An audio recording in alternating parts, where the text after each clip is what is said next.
বিশ্বজুড়ে ঈদ উদযাপন। বছর ঘুরে এলো আবার ঈদ আনন্দ। দেশে দেশে ভিন্ন আয়োজন, ভিন্ন পোশাক ও খাবার, তবু হৃদয় জুড়ে এক সুরেই ঈদ উদযাপন।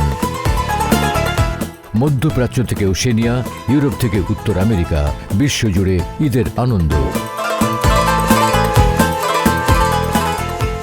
জ্যামাইকা মুসলিম সেন্টারের উদ্যোগে নর্থ আমেরিকার সর্ববৃহৎ ঈদ জামায়াতের খবর জানাবো। আমি ইহসান জুয়েল। আমি লিটু চৌধুরী আমেরিকার রাজধানী ওয়াশিংটন ডিসি থেকে জানাবো প্রবাসীদের ঈদ উদযাপনের খবর। আমি শেখ সামিরা ফ্রান্স থেকে জানাবো ঈদ উদযাপনের খবর। আমি শান্ত বিশ্বাস ব্রঙ্কসের সবচেয়ে বড় ঈদ জামাতের খবর নিয়ে থাকবো আপনাদের সাথে। আমি শরীফুল ইসলাম জানাবো বাংলাদেশে অধ্যুষিত ওজন পার্ক ও ব্রুকলিন এলাকার ঈদ উদযাপনের খবর। প্রাকৃতিক সৌন্দর্যের অন্যতম দেশ অস্ট্রেলিয়া সিডনি থেকে প্রবাসীদের ঈদ উদযাপনের খবর জানাবো। আমি হুমায়ুন।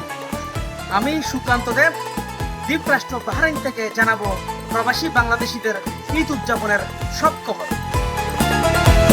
প্রায় 15 লক্ষ মুসলমানের বসবাস যে ব্রিটেনে, সেখানকার মুসলমানদের ঈদ উদযাপনের খবর জানাবো আমি রিয়াদ হাসান লন্ডন থেকে।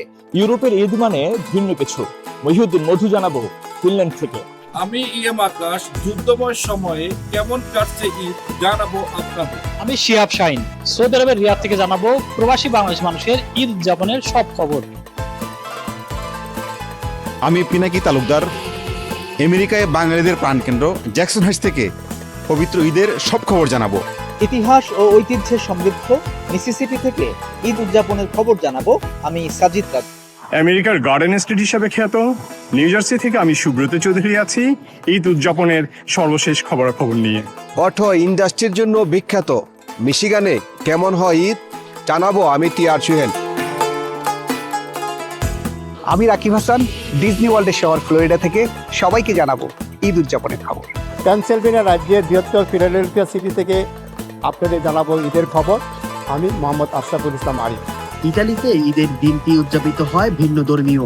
আমি জানাবো সজিব আহমেদ রিয়ন। মুসলিম অধ্যুষিত দেশ মালয়েশিয়ার কুয়ালালামপুর থেকে ঈদ উদযাপনের খবর জানাবো। আমি মুস্তাফা ইমরান রাজু। বিশ্বের বিভিন্ন প্রান্ত থেকে আমাদের বিশেষ প্রতিবেদন।